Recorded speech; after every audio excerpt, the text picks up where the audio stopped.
Bon, ben, comme il est l'heure, on va commencer. Donc, exceptionnellement, je vais utiliser une présentation par diapositive aujourd'hui parce que je voudrais donc, terminer ce que j'ai envie de couvrir. Alors, rassurez-vous, je ne vais pas vous bombarder de formules. Je vais surtout insister sur les concepts. Mais avec un support ici, je pense que ce sera plus facile d'arriver à un ensemble complet et cohérent. Donc ce que je voudrais faire aujourd'hui, c'est d'abord terminer ce que je n'ai pas pu faire ou terminer la semaine passée, c'est-à-dire la description hamiltonienne des symétries asymptotiques de la gravitation, et retrouver dans le cadre hamiltonien les symétries qu'on a obtenues en analysant la forme asymptotique à l'infini de genre-lumière, donc la forme de Bondy. Donc on avait dérivé le groupe de symétries asymptotiques dans ce cadre-là.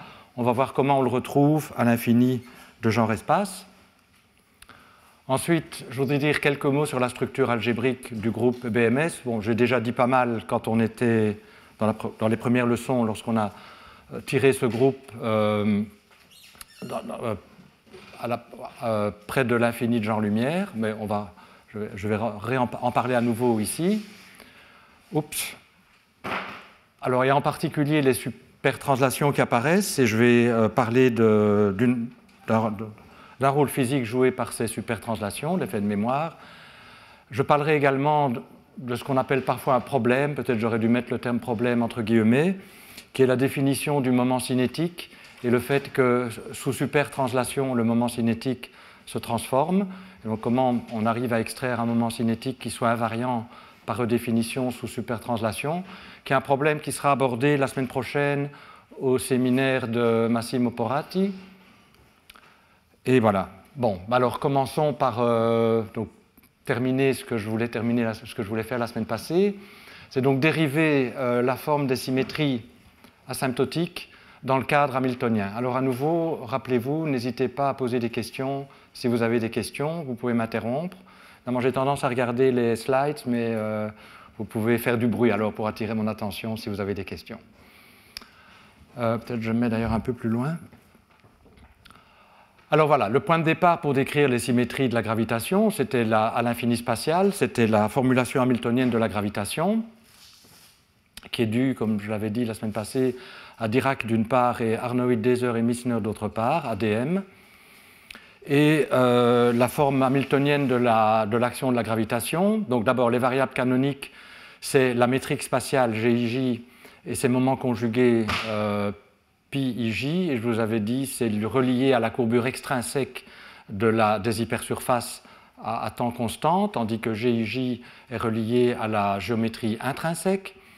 Et ensuite, on a, et c'est essentiellement une redéfinition des variables, des composantes temporelles de la métrique, donc ayant un ou deux indices zéro. On a la fonction de Laps et le vecteur de shift, de déplacement, qui apparaissent comme multiplicateurs de Lagrange pour des contraintes. Donc l'action à la forme hamiltonienne standard PQ point, les P c'est les PIJ, les Q c'est les GIJ, mais donc PQ point, donc ils nous disent ce qu'est la forme cinétique, qu'est la forme symplectique, donc il nous dit que les moments conjugués au GIJ c'est les PIJ. Et ensuite on a ces multiplicateurs de Lagrange, donc l'hamiltonien est en fait une combinaison des contraintes, puisque lorsqu'on varie les multiplicateurs de Lagrange, on va obtenir que les fonctions qui les multiplient sont nulles. Donc, ceci veut dire nul en vertu des contraintes. Donc, évidemment, les contraintes sont nulles en vertu des contraintes. Donc, ça, c'est la définition de ces fonctions. Et j'ai mis un indice supplémentaire par rapport à ce que j'avais écrit la semaine passée, grave, parce que ça, c'est pour la gravitation pure. S'il y avait un couplage à la matière, on aurait également une contribution des champs de matière, à la fois à ce qu'on appelle le super hamiltonien et le super moment. Et donc ça, c'est dans le cas de la gravitation pure, ces fonctions prennent cette forme. Et alors, il y a un terme de surface évalué à l'infini et qui dépend des conditions limites et que je vais expliciter dans le courant de cet exposé. Alors, les contraintes, comme on l'a vu, jouent deux rôles. D'abord, ce sont des contraintes. Elles disent que les variables canoniques doivent obéir à certaines équations, ne sont pas indépendantes. Les Q et les P sont soumis à des conditions. Mais c'est également les générateurs des symétries de la théorie, c'est-à-dire des difféomorphismes, on est en gravitation, et les difféomorphismes dans la formulation hamiltonienne, ça traduit par, si vous appliquez un difféomorphisme à une hypersurface de genre espace, vous allez la déformer, et donc les difféomorphismes vont se traduire, la traduction en termes hamiltoniens, c'est que correspondent à des déformations normales. On peut décomposer toute déformation d'une hypersurface en partie le long de la normale et partie tangente à l'hypersurface. Et donc, ces déformations normales et tangentielles sont générées dans le cadre hamiltonien par les contraintes. Donc les contraintes jouent un double rôle. Contraintes multipliées par les paramètres de la déformation. Donc xi va être le paramètre de la déformation selon la normale.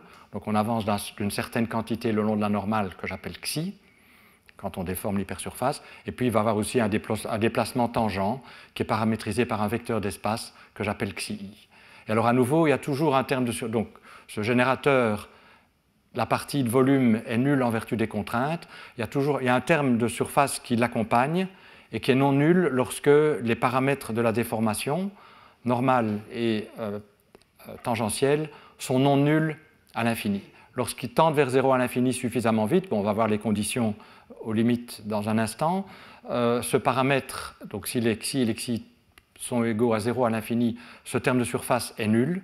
S'ils ne sont pas égaux à l'infini, il y aura une contribution qui est en fait extrêmement importante, puisque en vertu des contraintes, le générateur se réduit entièrement à cette contribution à l'infini de terme de Bohr. Donc le terme de Bohr, c'est très important. Ça contient l'information sur l'énergie, sur le moment, comme on va le voir, sur le moment cinétique, etc. Alors, comme je l'ai dit, pour compléter la théorie, donc je vous ai dit l'espace des phases, c'est les GIJ et les PIJ, mais il faut savoir quel est leur comportement à l'infini. Donc pour définir complètement l'espace des phases, donc pour compléter la définition de la théorie, je dois vous donner des conditions aux limites à l'infini. Et ici, c'est à l'infini spatial, donc je considère des hypersurfaces qui n'ont pas de bord, donc qui vont jusqu'à l'infini. Et on va dire comment les champs se comportent quand on tend vers l'infini. Je pense, et en plus, on veut que ces conditions aux limites expriment que la théorie est asymptotiquement plate. Rappelez-vous, tout ceci, c'est pour décrire des systèmes isolés. Donc loin de ces systèmes, la métrique tend vers la métrique qui correspond à pas de champ de gravitation, c'est-à-dire la métrique plate. Donc à l'infini spatial, la métrique GIJ et les moments conjugués doivent tendre vers les valeurs de Minkowski. Alors les valeurs de Minkowski, c'est GIJ en coordonnées cartésiennes, et je vais utiliser des coordonnées qui sont asymptotiquement cartésiennes. C'est GIJ égale delta IJ, le delta de Kronecker, et la courbure extrinsèque est nulle, parce qu'on prend des hyperplans des hypersurfaces qui tendent vers des hyperplans plongés de la manière standard des hyperplans de Minkowski à l'infini. Et on sait que pour ceux-là, la courbure extrinsèque est nulle. Et donc, on va demander aussi que la courbure extrinsèque tende vers 0 à l'infini, c'est-à-dire les moments conjugués, puisque c'est essentiellement la courbure extrinsèque, tendent vers 0 à l'infini. Mais il faut préciser évidemment comment doivent-ils tendre vers 0. Alors, je vous avais déjà expliqué une partie des conditions aux limites. C'est en fait, donc on demande que la métrique tende vers 0 à l'infini. Alors, la déviation par rapport à la métrique plate donc la métrique ne tend pas vers 0, excusez-moi, la métrique tend vers la métrique plate à l'infini, et la déviation par rapport à la métrique plate, que je vais appeler HIJ, va comme 1 sur R, parce qu'on veut contenir par exemple Schwarzschild. Mais on a vu que juste imposer une décroissance en 1 sur R pour HIJ et une dépendance en 1 sur R carré pour les moments conjugués, ce sera le transparent d'après, ce n'était pas suffisant pour assurer une action finie, et en particulier un terme symplectique fini. Or, on veut que l'action et le formalisme hamiltonien soit bien défini, qu'on puisse parler de crochet de poisson, et ça, on peut le faire sans devoir régulariser que si la forme symplectique est finie. Donc on avait vu qu'il fallait imposer des conditions. Et les conditions supplémentaires qu'on impose, c'est inspiré en particulier de l'analyse du champ scalaire qui avait été faite tout au début du cours, c'est des conditions de parité sur l'ordre dominant des champs. Donc la déviation par rapport à la métrique se comporte en 1 sur R. Et on va imposer la chose. Alors, initialement, je vous avais dit, ne considérons pas UIJ. Donc, la formulation initiale des conditions limites, c'était sans UIJ. Donc, regardons juste GIJ. Donc, GIJ, c'est dans ce cas-là la déviation par rapport à la métrique plate. Et donc, on demandait qu'à l'ordre dominant, le terme h bar ij, donc le coefficient du terme en 1 sur r, qui est le terme dominant, soit une fonction paire des angles. Donc, rappelez-vous, ceci, c'est la normale à la sphère à l'infini. Donc c'est le vecteur unité normal à la sphère, donc c'est essentiellement une manière de paramétriser les angles, c'est θ φ si vous voulez. Et donc ce qu'on demande, c'est que cette fonction-ci soit paire pour la transformation antipodale qui envoie n sur moins n. Et puis, il peut y avoir des corrections en 1 sur r carré, en 1 sur r cube, etc. Sur ces corrections, on n'a pas besoin d'imposer de conditions de parité et on n'en impose pas. Si on impose des conditions de parité sur l'ordre dominant de la métrique et sur l'ordre dominant des moments conjugués, on obtient une forme symplectique et une action qui est finie.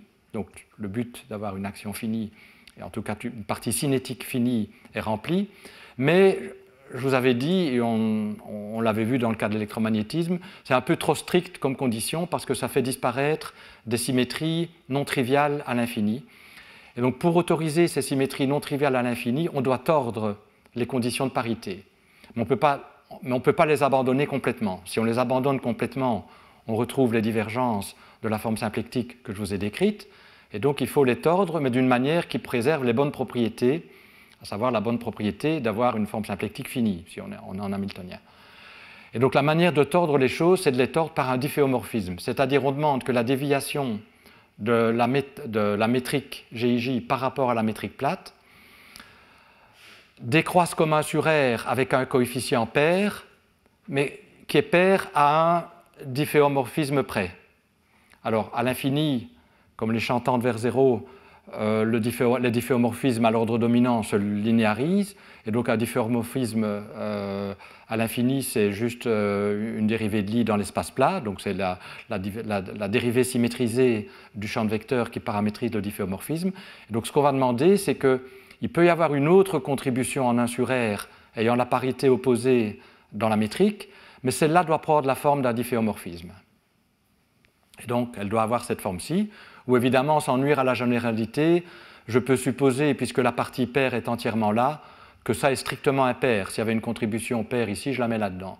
Donc si je suppose que ça est strictement impair, ça veut dire que je peux supposer que zj est pair, puisque quand je prends un gradient par rapport à la coordonnée x, qui est envoyé sur moins x par la transformation antipodale, j'aurai quelque chose d'impair ici, quand je prends la dérivée.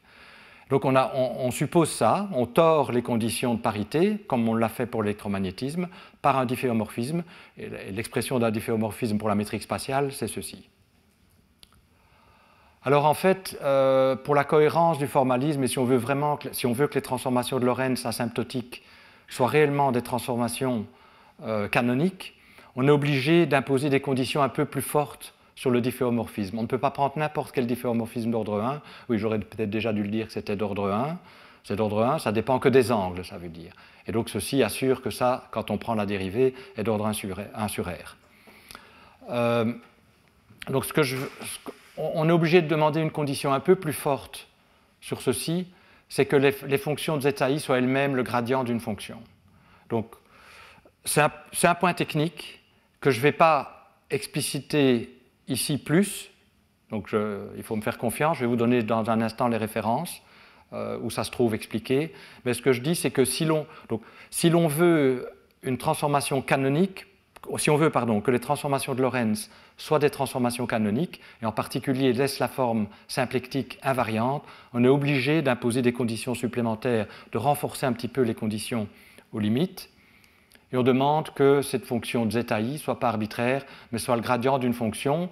Alors si zI est d'ordre 1, la fonction qui apparaît ici est d'ordre R, et donc la décompose en R fois une fonction des angles. Et cette fonction des angles, si zeta est paire, est elle-même impaire, puisqu'on prend un gradient et que R est paire. D'accord ? Donc ça c'est un point important, mais dont on ne peut apprécier la nécessité que si on va faire les calculs techniques. Et donc là, vous devez, à ce stade-ci, me croire, mais c'est bien détaillé dans les références que je vais donner. Et donc, on voit que les conditions de parité strictes, qui sont exprimées par GIJ, sont tordues par un difféomorphisme. Et c'est la signification de ce terme UIJ. Alors on fait la même chose pour les moments conjugués. Donc à nouveau, on va supposer qu'ils obéissent à des conditions de parité stricte, dans ce cas-ci impairs, parce que donc, on sait que si les Q sont pairs, les P doivent être impairs pour que effectivement il y ait bien une convergence de la forme symplectique. Donc il faut qu'ils soient impairs, donc à des termes sous-dominants qui eux ne sont contraints par rien du tout. Mais donc on va imposer que pi et j soient impairs à un difféomorphisme près. Alors il se fait qu'à l'ordre dominant, les seuls difféomorphismes qui jouent sur PIJ, c'est les difféomorphismes normaux, donc paramétrisés par une seule fonction que j'ai appelée V, que je peux supposer paire, parce que s'il y avait une partie impaire dans V, je prends deux dérivés, ça donne quelque chose d'impair, je peux toujours l'absorber dans ce terme-ci. Donc sans nuire à la généralité, on prend V paire, et donc on a imposé ces conditions-ci. D'accord ? Alors ça, c'est l'expression d'un difféomorphisme pour la courbure extrinsèque. Donc ce n'est pas très familier, mais bon, la courbure extrinsèque, c'est un objet un peu plus compliqué que la métrique. Donc quand on regarde la manière dont ça se transforme, quand on déforme l'hypersurface, il y a des dérivées secondes qui apparaissent. Voilà l'expression explicite. Donc il y a les dérivées secondes de V. Ce sont les dérivées secondes, donc c'est réellement des dérivées covariantes par rapport à la métrique plate. Ça, c'est le Laplacien par rapport à la métrique plate. C'est la métrique plate qui apparaît parce qu'asymptotiquement, c'est la chose qui apparaît à l'ordre dominant. On peut réellement voir ça comme une dérivée covariante par rapport à la métrique et un Laplacien par rapport à la métrique, mais les corrections sont d'ordre 1 sur R³, donc on peut les mettre là-dedans. Donc je prends par rapport à la métrique plate, c'est des choses plus simples à calculer. Et donc à nouveau, on voit que ces conditions aux limites ont deux parties, une condition de parité stricte, donc le terme est à l'ordre 1 sur R, on a 1 sur R carré ici, pardon, on a un coefficient qui a une parité stricte, mais c'est tordu par un coefficient qui a l'autre parité, mais qui n'a pas n'importe quelle forme, il prend la forme très explicite d'un difféomorphisme. Donc on tord les conditions de parité par un difféomorphisme. La terminologie impropre, je reviendrai là-dessus plus tard, même si je l'avais déjà expliqué dans le cas de l'électromagnétisme. Voilà, donc là je pense que ça explique complètement la diapositive. Donc je vous rappelle aussi que le fait qu'on prend la métrique paire à l'ordre dominant à un difféomorphisme près et les moments conjugués impairs à l'ordre dominant à un difféomorphisme près, ça contient Schwarzschild, Kerr, Schwarzschild, boosté, toutes les solutions connues. Donc c'est une classe de conditions aux limites qui contient toutes les métriques qu'on connaît. Par contre, si j'avais pris métrique impair à l'ordre dominant et moment conjugué pair à l'ordre dominant, ça aurait exclu Schwarzschild. Donc c'était cohérent d'un point de vue hamiltonien, mais ce n'était pas nécessairement très intéressant. Donc il y a aussi cette condition qui doit être remplie. Alors, ceci étant dit, oui, donc comme je vous l'ai dit, mais ça c'est une extension à l'électromagnétisme. La raison pour laquelle on impose ces conditions de parité, c'était pour que le terme dominant, la partie divergente de cette intégrale, hein, qui est en 1 sur R³, et que vous avez ici dans l'élément de volume R carré dr, donc vous avez un dr sur R intégré, donc il y a a priori une divergence logarithmique sans les conditions de parité. Avec les conditions de parité strictes, il n'y a pas de divergence logarithmique. On peut montrer que même lorsque vous relâchez les conditions de parité par un difféomorphisme, comme on le fait ici, la forme symplectique reste finie, pour autant qu'on suppose que les contraintes décroissent suffisamment vite à l'infini, ce qui n'est pas une restriction. C'est ce qu'on fait. Je ne l'écris pas explicitement, mais ce n'est pas une restriction, puisque les contraintes, pour toutes les solutions connues, sont strictement satisfaites, bien sûr. Alors, maintenant, nous allons décrire les symétries. Donc, on s'est donné, on a une action, on a une forme symplectique qui détermine, qui vient de la partie cinétique de l'action. On a bien entendu des contraintes qui définissent le hamiltonien. On a des conditions limites. Donc la question qu'on se pose maintenant, c'est quelles sont les symétries de la théorie, ou pour être plus précis, quels sont les difféomorphismes qui laissent les conditions aux limites invariantes, préservent la forme symplectique, ce qui va garantir automatiquement que c'est des transformations canoniques, puisque une définition d'une transformation symplectique, canonique, c'est que ça laisse la forme symplectique invariante. Donc, quelles sont les symétries qui obéissent à ces conditions et qui également aussi commutent avec les contraintes. Mais enfin, si c'est un difféomorphisme, ce sera automatique. Donc, il faut faire un calcul. Alors, si on fait le calcul est assez long de répondre à la question quels sont les difféomorphismes qui obéissent aux conditions que je viens de donner. Et donc, la politique que j'ai dans cette dernière leçon, c'est je ne vais pas faire les calculs explicitement au tableau. D'abord, ça, c'est long et c'est technique. Il n'y a pas vraiment de points conceptuels compliqués. Et les points conceptuels, je vais les expliquer ici explicitement. Je vais sauter les calculs. Calculs qui sont une version un peu compliquée des calculs que j'ai faits pour l'électromagnétisme. Simplement, ici, c'est une théorie où les contraintes sont plus compliquées, c'est non linéaire, il y a des termes en plus, etc. Mais les concepts, je vais les expliquer explicitement. Et si vous voulez voir les calculs, ils se trouvent dans ces deux références, qui sont, je pense, reprises sur la page du cours. Donc, ce n'est pas très grave si vous n'arrivez pas à les noter maintenant. Ça se trouve sur la page web, sur le site du collège. Et donc, un article donc le deuxième article ici est un peu revu, donc si ça vous... Donc ça explique. Et ceci, c'est un article précédent, mais les conditions limites qui avaient été prises étaient différentes, donc c'est les références, disons, qui collent au cours, c'est ces deux-ci. Bien, donc ce que je vais faire maintenant, c'est vous expliquer, vous donner ce qu'on trouve lorsqu'on calcule explicitement les difféomorphismes qui préservent les conditions limites et qui préservent la forme symplectique.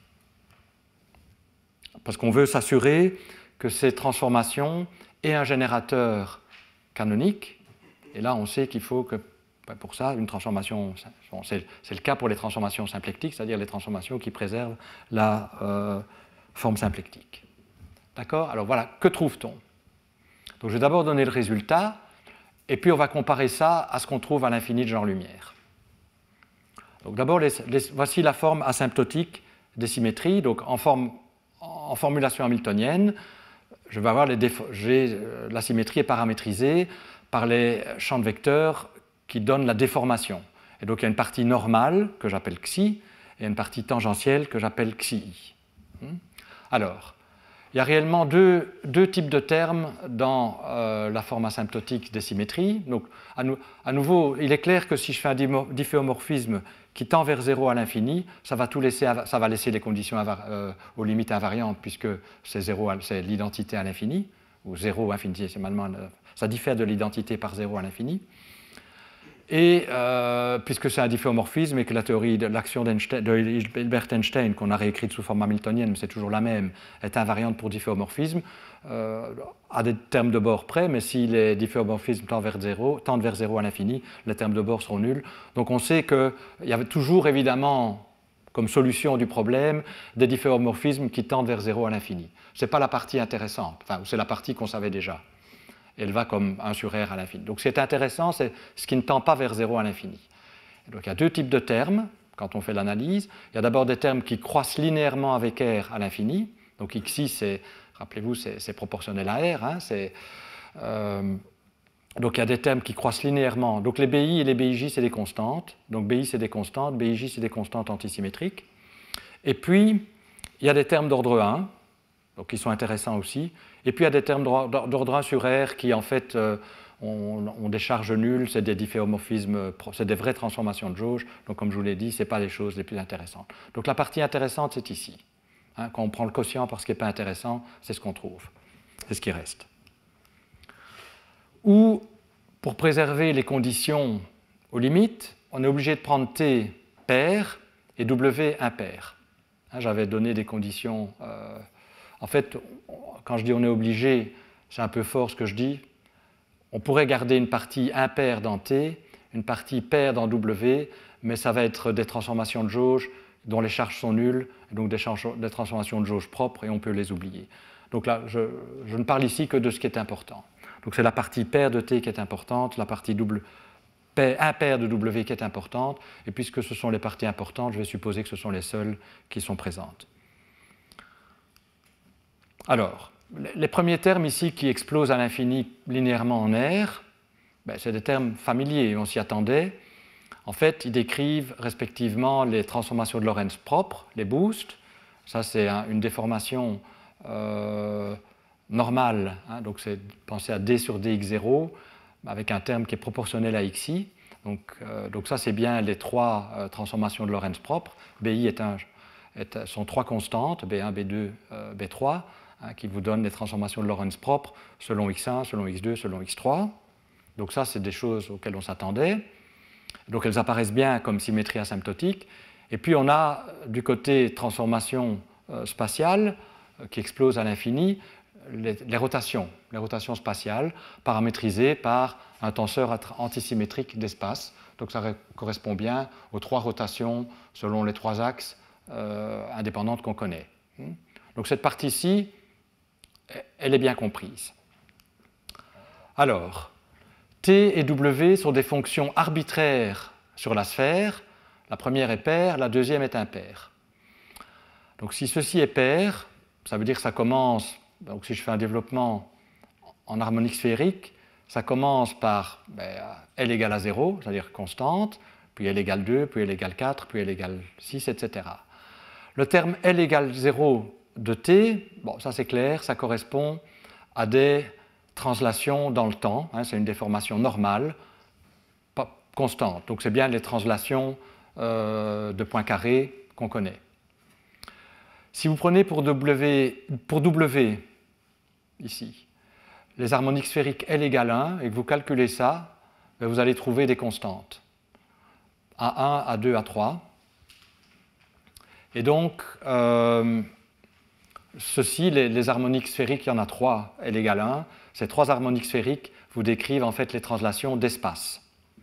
Donc, les harmoniques bas de T et de D, les premiers harmoniques de T, à savoir L égale à 0, et de W, à savoir L égale 1, ont une signification en termes du groupe de Poincaré très claire. Ce sont les translations. Et on en a 4, une ici, mode 0 de T, et 3 ici, L égale 1, les harmoniques sphériques L égale 1 de W. Mais évidemment, il y a plus. Donc ça correspond au groupe à la sous-algèbre de Poincaré. Il y a plus, puisque T peut contenir des harmoniques sphériques paires au-delà de L égale à 0, et W peut contenir des harmoniques sphériques impaires au-delà de L égale 1. Alors ces harmoniques sphériques plus élevées correspondent aux supertranslations pures. Alors on ne sait pas encore que c'est des supertranslations. Pour le moment, on constate juste que c'est présent. Qu'effectivement, si je fais une telle transformation, un tel difféomorphisme, je vais préserver les conditions aux limites. Bon, ça c'est assez évident à voir, c'était fait pour, parce qu'on les avait inclus explicitement dans les conditions limites, mais c'est aussi des transformations qui préservent la forme symplectique et donc qui sont canoniques. Alors, on va les identifier aux supertranslations tout de suite, après avoir calculé leur générateur. Alors, comment on calcule leur générateur?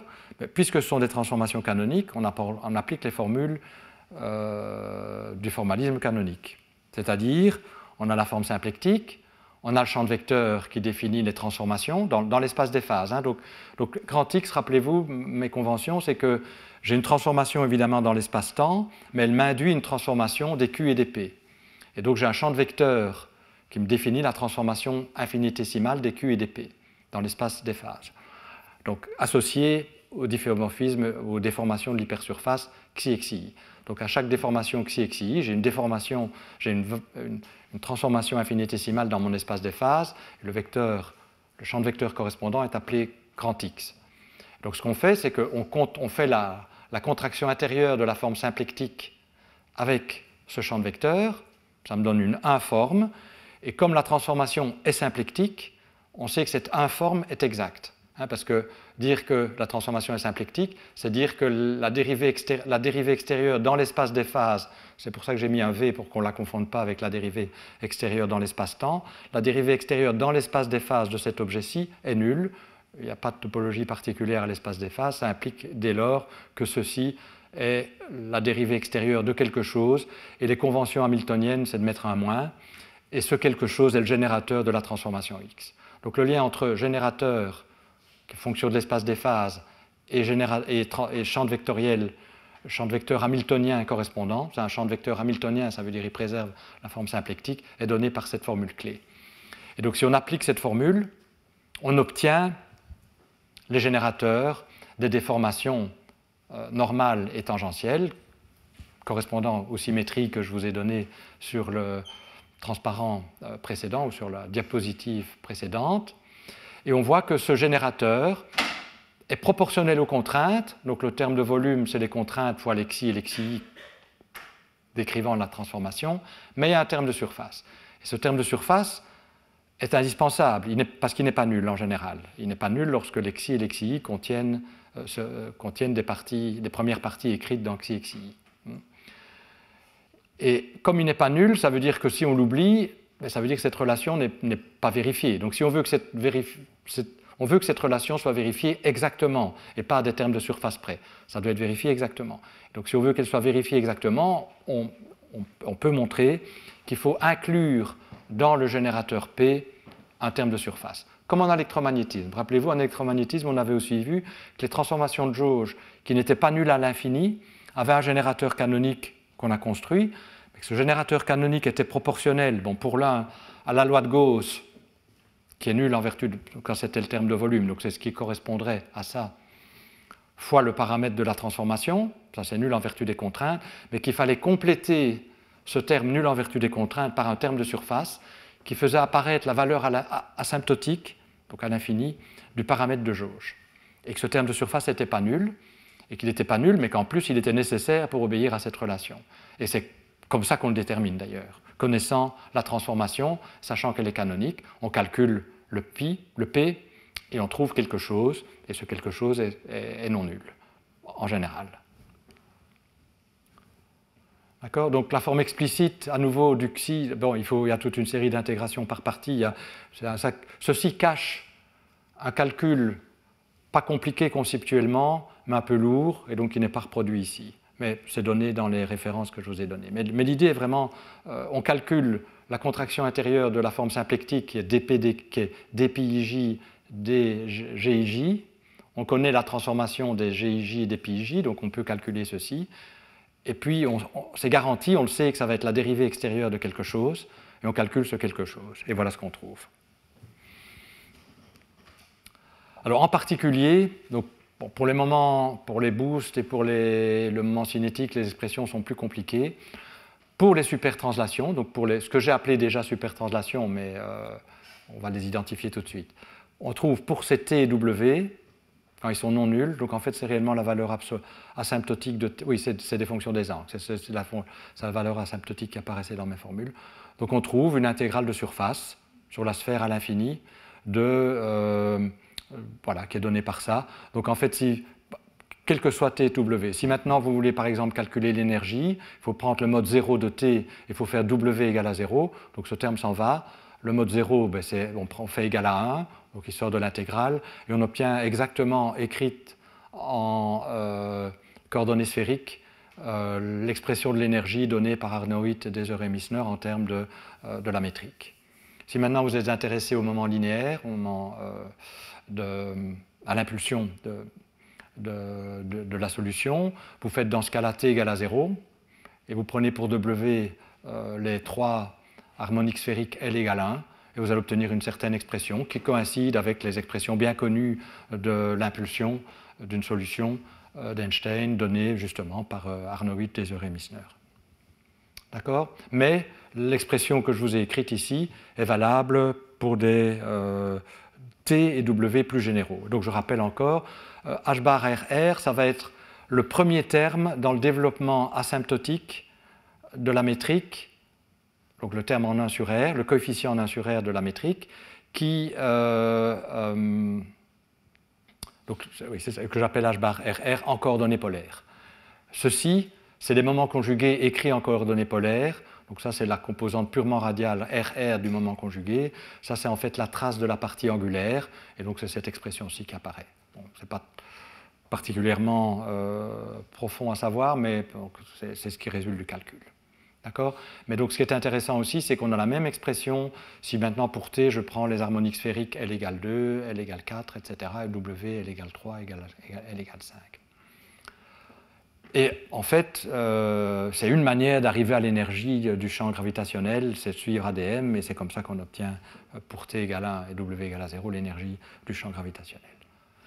Bien, donc ceci cache beaucoup de calculs, j'en suis conscient, mais conceptuellement, j'espère que c'est clair. S'il y a des questions, à nouveau, n'hésitez pas à m'interrompre et à poser ces questions. Oui ? Ce dernier terme, QTW, en fait, peut aussi être exprimé en termes de composants de la métrique et dérivés des composants de la métrique purement, en fait. Oui, donc c'est la courbure extrinsèque, donc ça fera les dérivés temporels, c'est le moment conjugué, donc ce sera des zéros de la métrique. Même, et, il y aura d'autres dérivés aussi, mais donc, effectivement, en principe, si on peut réécrire tout en Lagrangien, enfin en variable métrique, oui, purement. Mais donc effectivement, on aura alors des dérivés temporels. Alors, on a les générateurs, on peut calculer leur algèbre, on calcule le crochet de Poisson. Donc l'avantage ici, c'est qu'on a un formalisme hamiltonien bien défini. On a au champ de vecteurs hamiltoniens correspondent des charges bien définies. Voilà, il y a une ambiguïté qui est une constante. On a juste la constante pour que les valeurs des générateurs soient nulles pour Minkowski. Donc on demande que Minkowski ait une énergie zéro, une impulsion zéro et toutes les autres quantités conservées égales à zéro. Mais c'est la seule ambiguïté, puisque c'est la seule ambiguïté. Vous voyez qu'effectivement, si j'ajoute une constante à P au générateur, ça va disparaître de la dérivée extérieure. Donc constante, ça veut dire qu'il ne dépend pas ni des GIJ ni des PIJ. Constante dans l'espace des phases. Mais donc, si je fais ça, je change. Cette formule-ci ne change pas. Donc c'est l'ambiguïté qu'il y a, et c'est la seule, puisque dV de quelque chose égale à 0 implique que c'est quelque chose, c'est une constante. Donc voilà. Donc, ceci étant dit, l'énergie, tout est bien défini, et on est garantit aussi qu'on peut parler de crochets de Poisson des générateurs, et on peut calculer ces crochets de Poisson. Et donc on fait juste le calcul, comme on a fait pour l'électromagnétisme, là c'était beaucoup plus facile. Et donc les crochets de Poisson, que j'écris ici réellement comme des crochets, enfin comme des accolades, pardon. Bon, voilà les crochets de Poisson. Qu'est-ce qu'on trouve ? On trouve qu'en fait l'algèbre est fermée. C'est-à-dire que si vous prenez le crochet de Poisson de deux tels générateurs de symétrie, donc si un, ça représente une déformation normale et une déformation tangentielle choisie, donc je ne note plus les indices. Xi 2, c'est une autre. Si je calcule le crochet de Poisson de ces générateurs, l'algèbre est fermée, ça veut dire je retrouve un générateur du même type. Donc je vais retrouver, donc le crochet de Poisson ici va être donné par une intégrale de volume proportionnelle aux contraintes et un terme de surface.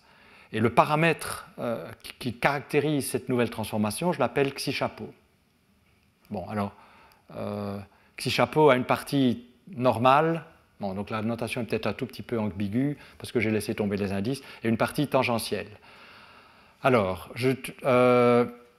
peut-être la partie la plus évidente, qui est le groupe de Lorentz homogène, je l'ai écrit dans des notations qui sont peut-être les moins évidentes. Donc en fait, donc ça c'est la partie Lorentz homogène. La partie intéressante pour nous va être surtout la partie supertranslation, qui est ceci. Mais donc je vais quand même commenter, puisque je vois que c'est écrit en coordonnées polaires, je vais commenter. Donc en fait, les Y, c'est les vecteurs de Killing sur la sphère.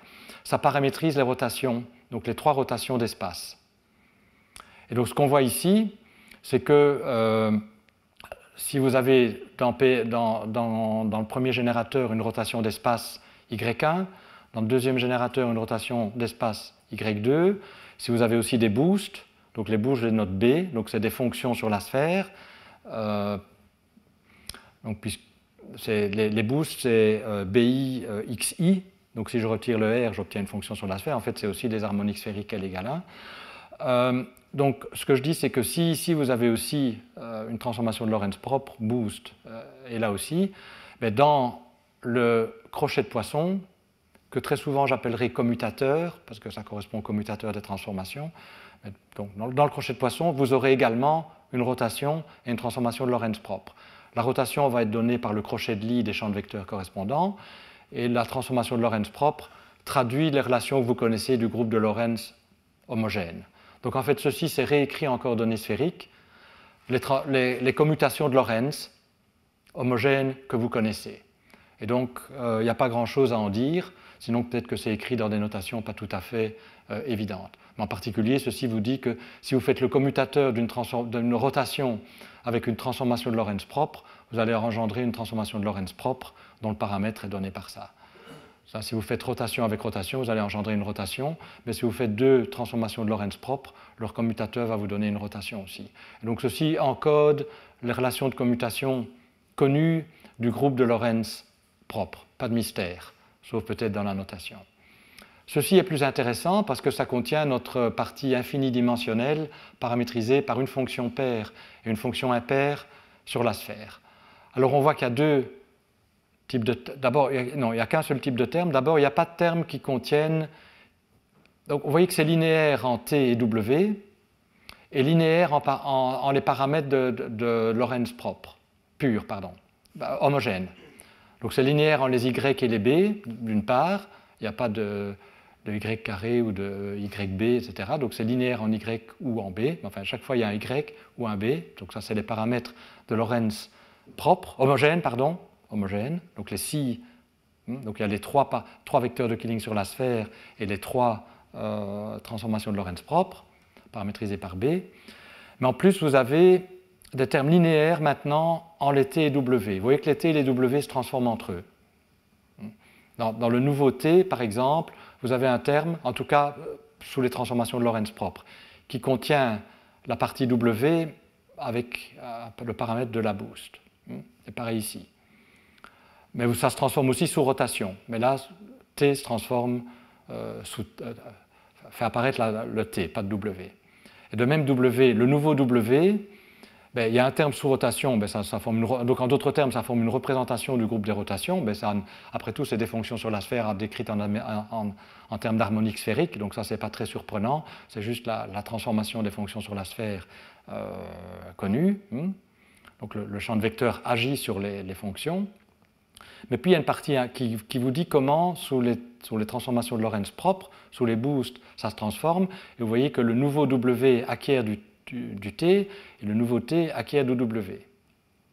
Et donc, ça veut dire que c'est T et W ensemble qui forment une représentation du groupe de Lorentz homogène. Donc, séparément, on a donc cette représentation se décompose pour le sous-groupe des rotations, mais pour le groupe complet de Lorentz homogène, donc où on a aussi les transformations de Lorentz propres ou boost, ça se mélange. Et donc en fait, ceci vous dit que TW, l'identité de Jacobi vous dit que c'est bien une représentation. L'identité de Jacobi pour les crochets de poisson qui est automatique va vous dire que cette loi de transformation, c'est bien une représentation du groupe de Lorentz homogène. Oui, vous voyez aussi que ça préserve bien les parités. Donc il y avait des parités quand même à préserver de T et de W. T chapeau est censé être pair, W chapeau est censé être impair, mais W2 c'est impair. Alors est-ce qu'on est sûr que T chapeau est pair? La raison est oui, la réponse est oui, parce que les B eux-mêmes sont impairs. Les paramètres des boosts, c'est proportionnel à xi, comme on l'a vu, et xi est impair par la transformation antipodale. Donc on a une fonction impaire fois une fonction impaire, donc ça me donne bien une fonction paire. Et si j'ai une fonction impaire par une fonction paire, ça me donne bien une fonction impaire. Et par rotation, évidemment, on sait que les harmoniques sphériques se transforment entre eux, donc là, il n'y a pas de problème. Donc à nouveau, ne soyez pas trop attachés aux coefficients. Les coefficients, ils sont calculés dans les références que je vous ai données. Ça définit bien une représentation. Ça, c'est garanti par le crochet de poisson, par l'identité de Jacobi pour les crochets de poisson. Et on a donc une représentation, en fait, infinidimensionnelle, parce qu'on a des fonctions sur la sphère du groupe de Lorentz. Alors, est-ce qu'il y avait des choses à dire ici ? Non. Donc, je continue. Donc, effectivement. Alors, maintenant, la question est, quel est le lien entre cette fonction t et w? et la fonction alpha des angles qu'on a vu décrire les supertranslations à l'infini de genre-lumière. On avait une fonction des angles qui n'obéissait à aucune condition de parité qui apparaissait dans la description des symétries de la métrique de Bondy. Et ici, on a deux fonctions, mais elles sont soumises à des conditions de parité. Donc le comptage est le même. Ici, on a une fonction paire et une fonction impaire. Dans alpha, évidemment, il y a aussi une fonction paire et il y a une fonction impaire. Alors le lien entre t, w et alpha est un peu plus compliqué que simplement la partie paire de alpha, c'est t, la partie impaire de alpha, c'est w. De la même manière que pour l'électromagnétisme ou pour le champ scalaire, on a vu que les choses étaient un peu plus compliquées entre, disons, une description sur les hypersurfaces de Cauchy, à l'instant initial t égale à 0, et une description à l'infini de genre-lumière. Mais les choses procèdent de la même manière. C'est comme pour l'électromagnétisme. Donc une manière de relier tw à alpha, c'est d'utiliser les coordonnées hyperboliques, comme on l'a fait pour l'électromagnétisme et pour le champ scalaire. Alors dans ce cas-ci, évidemment, on n'est pas dans Minkowski, donc on ne peut pas parler de coordonnées qui soient partout hyperboliques, mais on considère des coordonnées asymptotiquement hyperboliques. On retrouve Minkowski à l'infini. Donc là, on peut introduire des coordonnées qui sont asymptotiquement hyperboliques. Et on peut introduire, donc je vais peut-être tout écrire parce que c'est comme, donc voilà, donc je vais expliquer ceci. On peut voir T et W non pas comme partie paire et impaire d'une fonction, mais c'est relié à une solution sur l'hyperboloïde. Donc on a une fonction sur l'hyperboloïde donc qui va dépendre des angles, mais aussi du temps hyperbolique sur l'hyperboloïde à l'infini, qui est impair. Alors, et qui est solution d'une équation du deuxième ordre, qui est le Laplacien sur l'hyperboloïde plus 3, W est égal à 0. Donc on a une structure tout à fait semblable à ce qu'on avait vu dans la description sur l'hyperboloïde du champ scalaire, mais aussi des transformations de jauge, même si j'avais été un peu vite, du champ électromagnétique. Donc mais ce qui apparaît ici, c'est une fonction qui est impaire sur l'hyperboloïde. Mais les conditions de parité sur l'hyperboloïde, elles font non seulement intervenir la parité sur la deux sphères, mais également une parité sur le temps hyperbolique. Donc ça envoie S sur moins S. Et c'est quand on fait les deux à la fois qu'on obtient un signe moins. Alors, si j'ai une solution de cette équation qui est impaire sur l'hyperboloïde, c'est une équation du deuxième ordre. Donc S c'est le temps sur l'hyperboloïde et les X c'est un hyperboloïde à 3 dimensions. Donc à 2 dimensions d'espace, c'est la sphère, et on a le temps hyperbolique. Et rappelez-vous, ma paramétrisation est telle qu'on arrive à l'infini de genre-lumière pour S égale 1. Ça, c'est le passé de l'infini de genre-lumière futur. Et pour S égale à moins 1, qui est le futur de l'infini de genre-lumière passé. Et donc, mais en tout cas, pour S égale à 0, on a une hypersurface de Cauchy. Et donc, le formalisme s'applique en S égale à 0, que j'ai développé. Et en fait, le lien entre oméga, et les fonctions W et T, c'est que W, c'est juste la valeur initiale de oméga. Alors si oméga est une fonction impaire, évidemment lorsque S égale à 0, ces conditions initiales vont être impaires, donc W est bien impair. Et T est relié à la dérivée temporelle par rapport à S de oméga. Et si oméga est une fonction impaire, évidemment, si je dérive par rapport à S et que je fais ensuite S égale à 0, je vais produire une fonction paire. Donc en fait, T est relié à la dérivée temporelle, voulant dire temps hyperbolique ici de oméga, et W est juste la valeur initiale de oméga.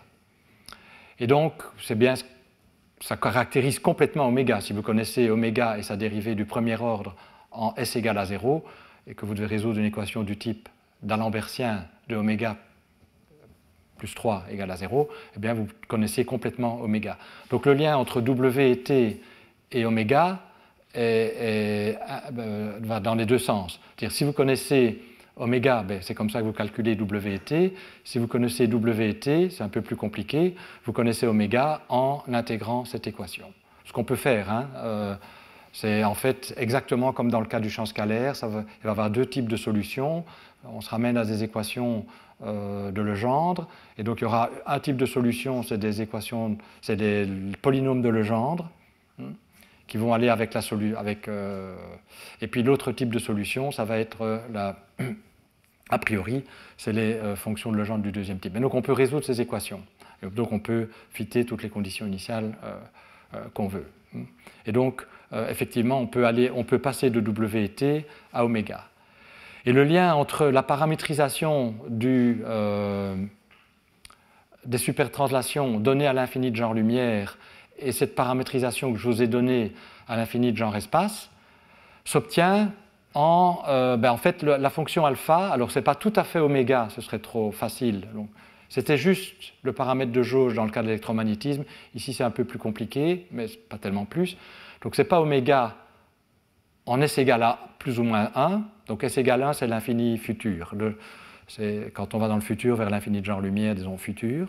Ce n'est pas S égale 1 parce qu'en fait, oméga va exploser en S égale 1, donc il y a un facteur qu'il faut mettre. Bon, c'est comme si on fait des calculs, ça apparaît naturellement, donc ce n'est pas mis à la main. Hein. C'est réellement quand on fait la comparaison entre les difféomorphismes écrits dans la paramétrisation de Brondie et les difféomorphismes écrits ici, on voit que oméga est simplement donné par la limite pour S tendant vers 1 de cette fonction ici.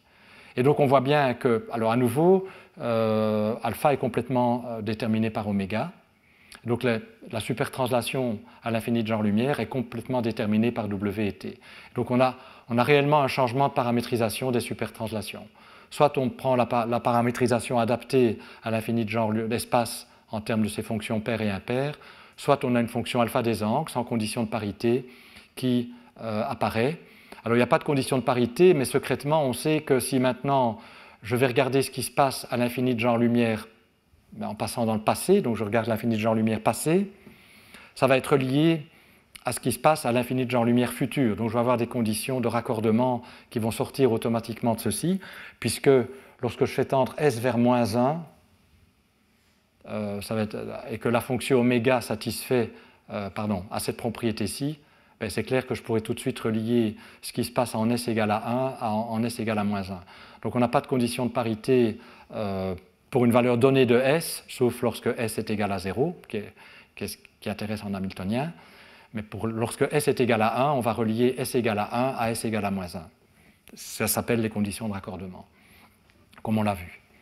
Hein, donc on voit en fait... Alors, il y a donc, comme je l'ai dit, un changement. Donc si vous me donnez W et T, je peux vous calculer alpha. Inversement, si vous connaissez alpha, en résolvant cette équation et en regardant les conditions initiales qui produisent cet alpha, vous allez trouver W et T. Et donc on peut voir le passage de W et T à alpha comme un changement de base dans le groupe de symétrie asymptotique. Et si vous faites ce changement de base, alors je vous ai donné le groupe de symétrie et les constantes de structure dans la base WT. Si vous écrivez ces constantes de structure, cette algèbre dans la base alpha, vous allez retrouver exactement l'algèbre BMS que je vous ai donné à l'infini de genre lumière. Et donc, on peut voir les deux simplement comme un changement de paramétrisation. Une paramétrisation est naturelle du point de vue hamiltonien, l'autre paramétrisation est naturelle du point de vue infini de genre lumière. Alors, comme je l'ai dit, là je vais peut-être aller un tout petit peu plus vite, parce que c'est un peu comme pour le champ scalaire. Donc, conceptuellement, c'est comme pour le champ scalaire. Techniquement, c'est plus compliqué, mais c'est les mêmes idées. Donc on peut aussi regarder, bon, cette fois-ci on ne pourra pas intégrer exactement les équations parce que c'est non linéaire. Pour le champ scalaire, en coordonnées hyperboliques, on pouvait intégrer pour tous les ordres. Ici c'est plus compliqué, mais on peut intégrer en tout cas pour les ordres, les premiers ordres, les ordres dominants en 1 sur R. On peut intégrer les équations pour les champs et puis comparer les charges, hein, puisque les charges sont exprimées en termes des champs, et montrer que les charges coïncident. En plus, bon, ça peut-être, ceux qui se souviennent de mon exposé sur le champ scalaire se souviendront qu'il y avait deux types de solutions qui apparaissaient lorsqu'on va vers l'infini de genre lumière. Certaines font apparaître une singularité logarithmique, donc des termes en log R sur R, donc qui dominent le 1 sur R que je vous ai écrit ici. Mais en fait, avec les conditions de parité données, ce terme n'apparaît pas. Mais il y aura en général des logarithmes sous-dominants, des log R sur R carré, ça ça foisonne en fait, mais donc la principale singularité logarithmique n'apparaît pas. On peut également, je vous ai montré qu'il y avait des conditions de raccordement, puisque vous voyez que la traduction des conditions de parité sur une hypersurface de genre espace, c'est des conditions qui vous relient S égale à 1 à S égale à moins 1. Donc c'est exactement ce qu'on appelle les conditions de raccordement de Strominger, donc qui est le premier à avoir regardé ces conditions. Mais donc ici, bon, soit on voit les conditions de raccordement comme conséquence des conditions de parité du formalisme hamiltonien, inversement on peut dire les conditions de parité du formalisme hamiltonien sont conséquences des conditions de raccordement de Strominger, parce que si les conditions de raccordement de Strominger sont valables, alors il faut que les conditions initiales sur une hypersurface de Cauchy et donc à l'infini de genre espace obéissent aux conditions de parité que je vous ai écrites. Voilà. En fait, je vais quand même dire quelque chose un petit peu plus qui sera utile pour la suite, c'est que les fonctions U et V qui apparaissent dans la forme asymptotique des champs, rappelez-vous, on a tordu les conditions de parité stricte par des difféomorphismes qui étaient caractérisés par deux fonctions, une fonction impaire, une fonction paire. Ces fonctions se transforment simplement sous difféomorphisme par shift. Donc si vous, en fait c'est fait parce que ceci paramétrise une supertranslation. Et donc lorsque vous changez la supertranslation, vous avez un shift de U et de V. Donc on peut voir ces fonctions U et V comme la supertranslation nécessaire pour se placer dans une jauge où les champs obéiraient à des conditions de parité stricte. Cependant, la charge associée à cette transformation n'étant pas nulle, c'est une transformation de jauge impropre. Et donc c'est vrai que c'est une transformation de coordonnées, mais c'est une transformation de coordonnées qui a une signification physique non triviale, et donc on ne peut pas l'effectuer. C'est illégitime d'imposer U et V égale à 0, parce que pour y arriver, vous devez faire une transformation de jauge qui n'est pas une transformation de jauge propre, parce que vous devez faire une transformation de jauge qui, en général, aura une charge non nulle. Mais si on compare les choses avec la métrique de Bondy, alors si vous avez une bonne mémoire, vous vous souvenez de la première leçon, il y avait dans le développement de la métrique de Bondy, pour la partie angulaire des coefficients, donc qui caractérisait l'ordre dominant de la perturbation par rapport à Minkowski, qu'on avait appelé comme tout le monde, CAB. Donc ces CAB se transforment d'une certaine manière sous supertranslation. Je ne suis pas sûr que je l'avais dérivé, mais enfin voilà, c'est dérivé dans la littérature.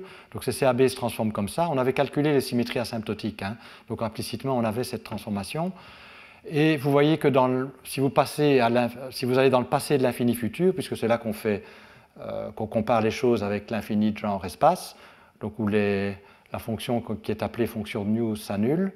Donc cette loi de transformation se ramène à ça. Et donc en particulier, si vous regardez le potentiel C de ce qu'on appelle la composante électrique de la fonction CAB, donc qui caractérise le shear, donc il apparaît dans CAB comme ça. Donc vous voyez qu'il est juste shifté par alpha. Et donc c'est exactement la même transformation que nos fonctions U et V hamiltoniennes. Donc U et V sont shiftés par T et W sous supertranslation, et C est shifté par alpha. Donc ceci implique, et on peut le vérifier assez facilement, que les fonctions U et V qui apparaissent dans les conditions limites hamiltoniennes correspondent à la fonction C qui apparaît dans le CAB de la description à l'infini de Jean-Lumière. Donc c'est une information qui sera utile pour la suite. Alors, si vous faites le crochet de Poisson nous montre que l'algèbre BMS est la somme semi-directe, et en fait on l'avait déjà vu au début du cours, que l'algèbre BMS est somme de... Donc parfois je mets BMS, parfois je mets BS4 pour rappeler qu'on est à 4 dimensions, mais quand je ne le mets pas, ça veut dire quand même qu'on est à 4 dimensions ici au cours. Donc l'algèbre BMS est la somme semi-directe de l'algèbre de Lorentz, homogène, rotation spatiale et transformation de Lorentz, et des supertranslations. Supertranslations qui contiennent les translations. Donc quand je dis supertranslation sans adjectif, c'est à la fois translation ordinaire, donc les 4 translations ordinaires de Poincaré, plus les supertranslations pures correspondant aux harmoniques sphériques plus élevées. Et donc voilà, les supertranslations commutent entre elles, donc c'est une sous-algèbre abélienne ici, et elles se transforment selon une certaine représentation de dimension infinie de l'algèbre de Lorentz. Bon, c'est vrai pour les translations, on le sait bien. Peut-être j'écris d'abord l'algèbre sous forme symboliques. Donc je vais appeler M les générateurs de Lorentz. Alors c'est des J, j'aurais peut-être appelé G alpha bêta avant, mais pour faire l'économie d'un indice, je mets A, c'est alpha bêta antisymétrique. Donc ça, c'est des 6 générateurs de Lorentz qui forment une représentation de Lorentz homogène. Hein. Puis on a les translations ordinaires que j'appelle TI, qui forment une représentation, la représentation vectorielle à 4 dimensions du groupe de Lorentz homogène. Et puis on a les supertranslations, qui, avec les translations, forment une représentation infinidimensionnelle du groupe de Lorentz homogène. Et donc, les relations de structure, l'algèbre, ici les crochets de Poisson, a cette structure-là. Et on obtient à la fois du S et du T quand on calcule avec les crochets de Poisson M et S. Et puis tout le reste, ça commute, ces transformations commutent entre elles et les générateurs correspondants commutent entre eux. Bien, donc ça c'est une notation qui est utile parce qu'on voit bien la structure. Toutes les constantes de structure qui apparaissent là sont non nulles. Et donc, celles-ci qui apparaissent dans les relations de commutation entre translation et ordinaire et au groupe de Lorentz homogène, me disent simplement que les 4 composantes de la quadri-impulsion sont dans la représentation vectorielle du groupe de Lorentz homogène. Et puis, modulo les translations ordinaires, les supertranslations forment aussi une représentation de dimension infinie du groupe de Lorentz. Alors, on peut voir que les translations forment un idéal de dimension 4. Bon, ça se voit sur les relations de commutation, puisque les relations de commutation impliquant les T ne contiennent que les T. Les supertranslations, c'est-à-dire pures et translations ordinaires, forment aussi un idéal de dimension infinie. Mais la sous-algèbre de Poincaré ne constitue pas un idéal parce que les générateurs de Lorentz avec les supertranslations pures me donnent des supertranslations pures, donc pas uniquement des éléments de la sous-algèbre de Poincaré. Et donc elle n'est pas en particulier invariante par conjugaison puisque ce n'est pas un idéal. Alors, j'avais dit tout à l'heure qu'on ne pouvait pas annuler les fonctions U et V parce que U et V, pour le faire, il faudrait faire une transformation de coordonnées dont la charge était non nulle, c'est-à-dire qui était impropre, et ça, ce n'est pas permis. Ce n'est pas une transformation de jauge qu'on peut utiliser pour fixer la jauge. Alors, il y a aussi une signification physique qu'on peut donner à ces fonctions U et V, qui est la suivante. Donc, et c'est lié à ce qu'on appelle l'effet de mémoire gravitationnel. Donc, si j'imagine un système isolé, après tout, on décrit des systèmes isolés, et que la source gravitationnelle qu'on observe est pendant un certain temps stationnaire. Et donc, il y a un observateur à très grande distance qui observe cette source gravitationnelle. Et donc, il peut utiliser les développements asymptotiques pour décrire ce qui se passe que j'ai utilisés. Et donc, il aura en particulier certaines valeurs pour les fonctions U et V qui apparaissent dans la forme asymptotique de la métrique. Alors, si on se place dans le système Ourpeau où la seule charge de supertranslation est l'énergie, évidemment U0 et V0 seront nuls, mais si on se place dans un autre système, ça ne sera pas nul. Mais plaçons-nous néanmoins dans ce système au repos, où bien entendu, ça on le fait par une transformation de jauge impropre, mais on décide de considérer un observateur qui initialement est tel que la seule composante non nulle des générateurs des supertranslations, c'est l'énergie, juste pour fixer les idées. Donc, mais n'oublions pas que pour faire une telle transformation qui nous mène dans le système Ourpeau est physiquement observable. Alors, je suppose maintenant que pendant un certain temps fini, le système observé émet des ondes gravitationnelles qui vont atteindre l'observateur après un temps fini. Et ce fait, et c'est un phénomène physique qui a été mis en évidence il y a déjà un certain temps, que cette onde, le passage de cette onde va laisser une empreinte. Donc après son passage, on peut montrer que le système revient au repos, bien sûr, mais il y aura un déplacement relatif des masses, disons que l'observateur utilise dans son détecteur, dû au passage de l'onde. C'est-à-dire que les distances entre ces masses ne seront plus les mêmes. C'est ce qu'on appelle l'effet de mémoire gravitationnel qui a été mis en évidence il y a un certain temps. Mais l'intérêt, et ça c'est une contribution plus récente, l'intérêt dans le cadre ici, c'est que Strominger et Ziboedov ont montré qu'en fait, cet effet de mémoire se traduisait par une translation, par un shift de C.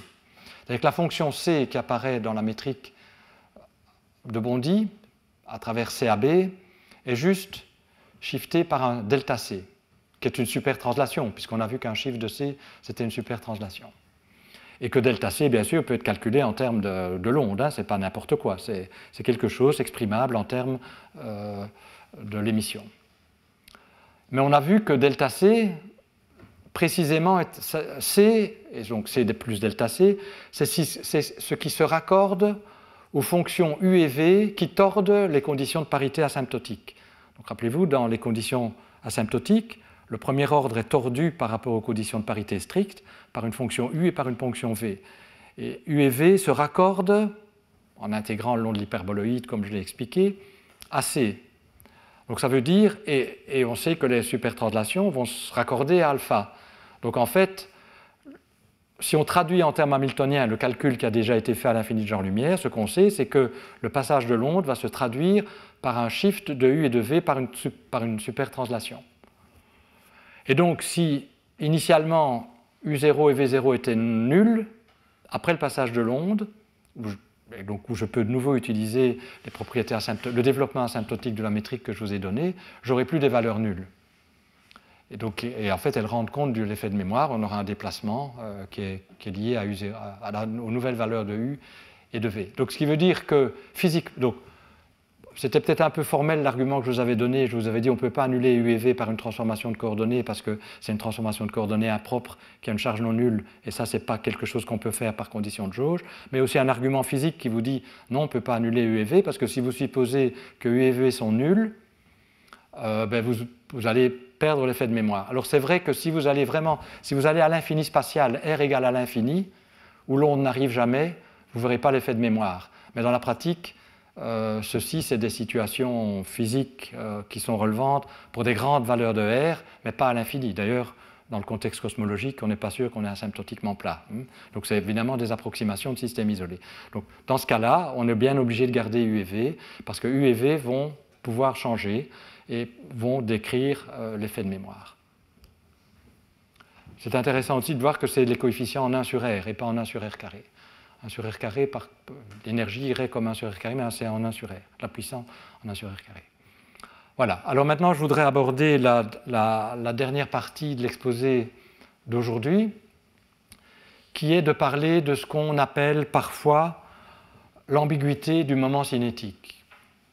Alors parfois c'est vu comme un problème, je dirais que c'est un peu, c'est en tout cas quelque chose qui est un peu curieux et familier, et non familier. Donc je vais expliquer ce que c'est et je vais vous montrer comment de toute façon on peut s'en débarrasser, que ce soit un problème ou pas un problème.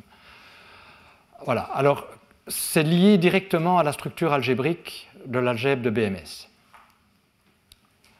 Et c'est lié au fait que, comme je l'ai dit, la sous-algèbre de Poincaré n'est pas un idéal, parce que pour avoir un idéal, il faudrait que les crochets des générateurs de Lorentz avec le reste soient des générateurs de Poincaré. Mais on sait que le crochet des générateurs de Lorentz avec les supertranslations, ça contient les supertranslations de manière non triviale. En fait, c'est parce que les supertranslations se transforment de manière non triviale sous Lorentz. Et donc Lorentz supertranslation, ça contient supertranslation. Oups. Et donc ça veut dire que la sous-algèbre de Poincaré n'est pas une sous-algèbre invariante. Donc on ne peut pas extraire de manière invariante une sous-algèbre de l'algèbre BMS qui serait isomorphe à l'algèbre de Poincaré. Et on ne peut pas non plus l'extraire comme quotient. Pourquoi ? Parce que ce serait le quotient par quoi ? Pour retrouver Poincaré, il faudrait prendre le quotient par les supertranslations pures. C'est tout ce qui apparaît en plus. Mais les supertranslations pures ne forment pas non plus un idéal. Donc on n'a pas le droit de prendre le quotient par les supertranslations pures. Et pourquoi elles ne forment pas un idéal ? Parce que si vous prenez le crochet de Poisson des supertranslations pures que j'ai appelé S-alpha avec les générateurs de Lorentz homogènes, vous retrouvez les supertranslations pures, donc ça c'est bien, ça ne pose pas de problème, mais aussi avec un coefficient non nul, les translations. Et donc on ne peut pas prendre le quotient par les S, parce que si on prend le quotient par les S, on sera amené aussi à prendre le quotient par les T, et ça on n'a pas envie de faire. Les translations, l'impulsion a une signification physique. Donc comme on ne peut pas prendre le quotient par les t, on n'a pas le droit de prendre le quotient par les s, et donc on ne peut pas retrouver le groupe de points carrés comme sous-groupe quotient, ou la sous-algèbre de points carrés comme sous-algèbre quotient. Donc on ne peut ni voir ça comme sous-algèbre invariante, ni comme sous-algèbre quotient. Bon. Donc algébriquement, c'est un peu troublant, on peut dire curieux, mais après tout, bon, pourquoi pas. Mais ça a une conséquence quand même qui est un petit peu plus troublante, même si à nouveau on peut dire que c'est juste un fait et il faut vivre avec, c'est que si je regarde les crochets de poisson dans l'autre sens, donc ce que je vous ai dit, c'est que les supertranslations pures se transforment sous Lorentz. Mais vous savez que les crochets de poisson, ça se lit, c'est antisymétrique et ça peut se lire dans l'autre sens. Donc ceci, c'est la variation sous Lorentz des générateurs des supertranslations, mais c'est aussi la variation, et ça c'est bien parce qu'on a un vrai formalisme hamiltonien avec des vrais crochets de poisson antisymétriques obéissant à l'identité de Jacobi. Ça, c'est aussi la variation de Lorentz sous les supertranslations. Donc, ce que cette relation, le fait que ce soit non nul me dit, c'est que si je fais une supertranslation pure, mes générateurs de Lorentz vont changer de valeur. Alors, on pourrait dire, ben oui, mais ça n'est peut-être pas tout à fait surprenant, parce qu'on sait bien que sous translation ordinaire, le moment cinétique se transforme.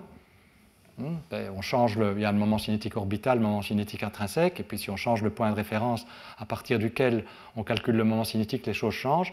Mais on sait pour les translations ordinaires comment résoudre ce problème, comment en tout cas arriver à une définition intrinsèque du moment cinétique. On se met dans le système, on le calcule par rapport au centre de masse. Alors cette construction, à ma connaissance, n'a pas été étendue de manière unique au cas des supertranslations pures. Et donc on a un moment cinétique qui dépend des supertranslations pures d'une manière qu'on contrôle beaucoup moins physiquement. Donc on pourrait dire, après tout, c'est juste un aspect de l'algèbre avec lequel il faut vivre. Mais en fait, je vais vous montrer qu'il y a une manière de redéfinir les choses où ce problème n'apparaît plus, parce qu'on peut alors extraire une sous-algèbre de points carrés qui est strictement invariante. Et donc, on doit plus se poser la question de savoir comment mesurer, comment définir le moment cinétique. Donc ça, c'est ce que je vais vous dire après ce transparent suivant, qui est aussi une autre propriété un peu curieuse. À nouveau, on pourrait dire c'est la vie.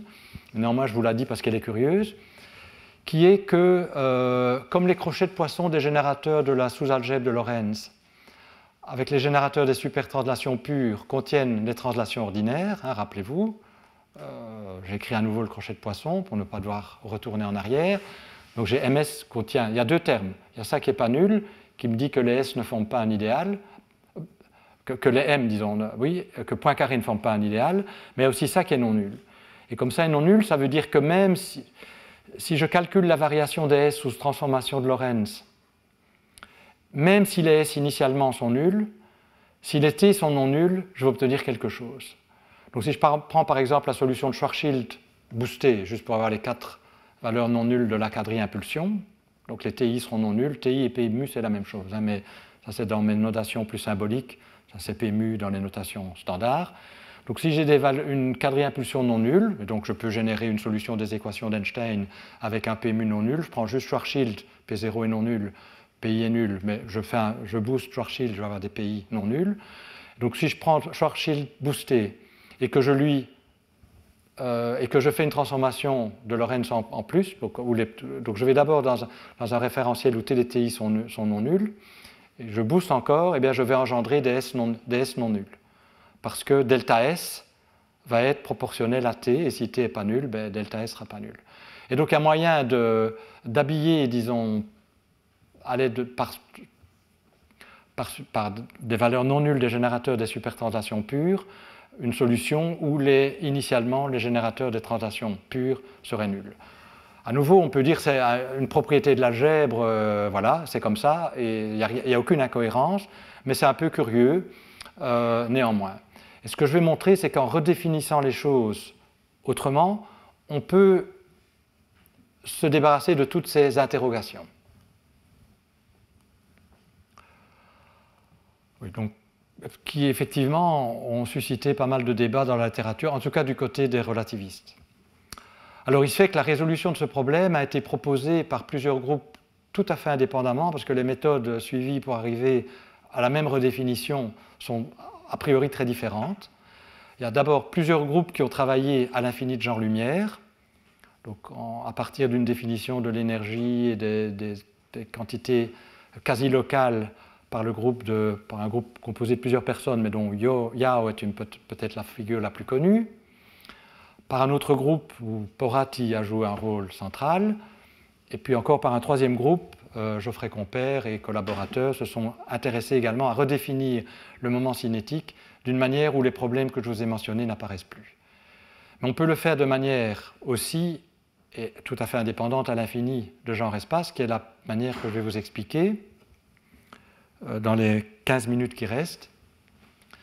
Et il se fait que les deux manières sont équivalentes. Donc ce n'était pas évident a priori, mais on a pu récemment relier les deux façons de procéder et montrer que les redéfinitions des quantités, des charges à l'infini de genre-lumière qui résolvent ce problème, qui est mis entre guillemets, hein, parce que je pense qu'il n'y a pas d'incohérence. Donc c'est un peu un ennui de ne pas savoir comment définir le moment cinétique indépendamment des supertranslations, mais on pourrait argumenter que ce n'est pas un problème conceptuel fondamental. Néanmoins, c'est bien si on ne l'a pas, parce qu'on ne doit pas se poser de questions. Et c'est à ceci que ces travaux arrivent. Donc je vais juste vous dire ici l'approche hamiltonienne, qui à mon avis est un peu plus complète que les approches à l'infini de genre-lumière, parce qu'elle elle permet de calculer des crochets de Poisson, de voir les transformations engendrées partout, par toutes les variables qui apparaissent. Et donc c'est celle-là que je vais vous présenter, mais elle est équivalente aux autres approches. C'est-à-dire que les nouvelles quantités associées au moment cinétique sont les mêmes dans les deux cas. Sont les mêmes là où on peut les comparer, c'est-à-dire à la limite U tendant vers moins l'infini pour l'infini de genre-lumière. Et pour ça, en fait, la remarque importante, c'est que les fonctions U et V qui apparaissent dans la forme asymptotique des champs, donc rappelez-vous, elles tordent les conditions de parité. Donc on n'a pas des champs asymptotiquement, disons, de parité pure, il y a des fonctions qui tordent, hein, comme on l'a vu. Eh bien, elles ont une signification hamiltonienne intéressante. C'est en fait, on peut les voir comme les générateurs de transformation. Je peux calculer leur crochet de Poisson avec les variables et voir qu'en fait, ces fonctions, je peux les voir comme les générateurs de supertranslations logarithmiques, que je n'ai pas encore définies, que je vais définir maintenant. Qu'est-ce que c'est les supertranslations logarithmiques? Ce sont des difféomorphismes qui, au lieu de se comporter comme des termes d'ordre 1 à l'infini, explosent, mais pas trop fort. Ils explosent, donc pas comme R, comme pour les rotations et pour les boosts, mais comme logarithme de R. Donc, je peux donner une signification dynamique à ces U et V comme générateur de transformation. Mais évidemment, pour mettre cette propriété en évidence, je dois considérer des conditions asymptotiques qui sont un peu plus souples que celles que j'ai écrites. Parce que les conditions asymptotiques que j'ai écrites interdisent la possibilité de faire des transformations de coordonnées qui croissent logarithmiquement à l'infini. Pour pouvoir le faire, je dois, dans mes conditions asymptotiques, autoriser des termes en les logarithmes. C'est ce qu'on peut faire. Donc on va autoriser dans HIJ et PIJ des termes engendrés par des transformations qui croissent logarithmiquement à l'infini. Alors je ne vais pas vous les écrire explicitement parce que c'est des difféomorphismes, donc c'est des transformations un peu compliquées. Je vais juste leur donner un nom. Donc on va tordre les conditions de parité, non seulement par des difféomorphismes qui tendent comme 1 à l'infini, mais également par des difféomorphismes logarithmiques. Et donc il va y avoir un terme qui tord dans HIJ et un terme qui tord dans PIJ. Mais c'est toujours des termes de difféomorphisme. Donc on va avoir quelque chose de ce style-ci. Donc le terme de parité stricte, c'est ça. Ça, c'est le terme qu'on a déjà vu. Mais on va mettre un terme en plus, engendré par les difféomorphismes logarithmiques. Et ici, ça, c'est le terme de parité stricte. Ça, c'est le terme qui tord cette parité stricte qu'on a déjà vu. Mais on met un terme en plus, donc qui va croître logarithmiquement, enfin, qui est, pour être tout à fait précis, celui-ci va comme log R sur R, donc il domine ces termes-ci qui sont en 1 sur R. Celui-ci va en log R sur R carré, donc il domine ces termes-ci qui sont en 1 sur R carré, mais il le domine mais il a une forme bien spécifique. Ce n'est pas n'importe quoi qui se comporte comme log R sur R à l'infini ou comme log R sur R carré à l'infini. C'est des termes qui ont une structure bien spécifique, mais ça doit être des difféomorphismes. Et en fait, ça ne doit pas être n'importe quel difféomorphisme logarithmique, parce que là, ce serait 4 fonctions fois logarithme de R, donc c'est même plus restreint. On doit imposer des conditions de parité, on doit relier les différentes composantes des difféomorphismes. Je vous passe les détails techniques qui sont dans les références que je vous ai données. En fin de course, on trouve que ces difféomorphismes sont à nouveau paramétrisés par 2 fonctions, une fonction paire et une fonction impaire, qu'on a baptisée T-log, mais cette fois-ci elle est impaire, et W-log, mais cette fois-ci elle est paire. Dans l'autre cas, pour les WT de départ, on avait T pair et W impair. Donc ici, c'est des autres parités, mais bon. Donc on a donc une certaine expression pour les générateurs, pour les champs de vecteurs correspondant à ces difféomorphismes infinitésimaux se comportant comme logarithme de R. Mais ce qui est important, c'est que ça dépend que de 2 fonctions, une paire et une impaire. Exactement comme pour les supertranslations. Mais simplement, les parités ont l'air d'être apparaissent différemment. Mais il y a une fonction paire et une fonction impaire. Et si on écrit, alors une fois qu'on a élargi les conditions aux limites, on peut se poser la question, quels sont les difféomorphismes qui préservent ces nouvelles conditions aux limites et qui sont des transformations canoniques? Alors, qui préservent ces conditions aux limites, clairement, on va avoir aussi des difféomorphismes logarithmiques, puisqu'on a tout fait, on les a mis dans les conditions aux limites. Donc ça sort directement, on va les avoir. Mais il faut aussi s'assurer, c'est pour ça d'ailleurs qu'il y a ces conditions supplémentaires qui apparaissent, s'assurer que ça préserve la forme symplectique. Et là, la forme symplectique, a priori, il y a des divergences. On avait déjà des divergences logarithmiques sans les conditions de parité. Ici, maintenant, on autorise des termes qui vont en log R sur R, donc on autorise a priori des divergences plus méchantes, mais on peut montrer qu'avec les conditions que je n'ai pas écrites, mais que j'ai juste mentionnées, la forme symplectique sera aussi invariante. Donc non seulement les conditions limites seront invariantes pour les supertranslations logarithmiques, mais également paramétrisées par ces 2 fonctions paire et impaire, mais également la forme symplectique, et donc je peux construire un générateur canonique par la formule, j'ai un champ de vecteurs hamiltonien, je calcule la charge directement, donc je calcule la contraction intérieure de ma forme symplectique par le champ de vecteurs hamiltonien, c'est moins dV de mon générateur. Et donc je calcule le générateur, et qu'est-ce que je trouve comme générateur? Eh bien exactement ce que je vous ai dit. Alors là, j'insiste sur les parités, donc j'ai ajouté le odd ici, donc impair, et là, pair, pour rappeler que les fonctions U et V qui apparaissent dans l'expression asymptotique de la métrique ont des conditions de parité bien définies, rappelées ici. Mais dans mes diapositives précédentes, je n'avais pas écrit impair et pair explicitement. C'est les mêmes fonctions. Et donc vous voyez que le T impair va avec un U impair, le W pair va avec un V pair. Et donc je prétends que, bon, évidemment, il y a un terme de volume que je n'ai pas écrit, qui est proportionnel aux contraintes. Mais donc j'ai de nouveaux difféomorphismes qui sont non triviaux asymptotiquement et qui engendrent ces transformations de coordonnées logarithmiques et qui ont une charge non nulle.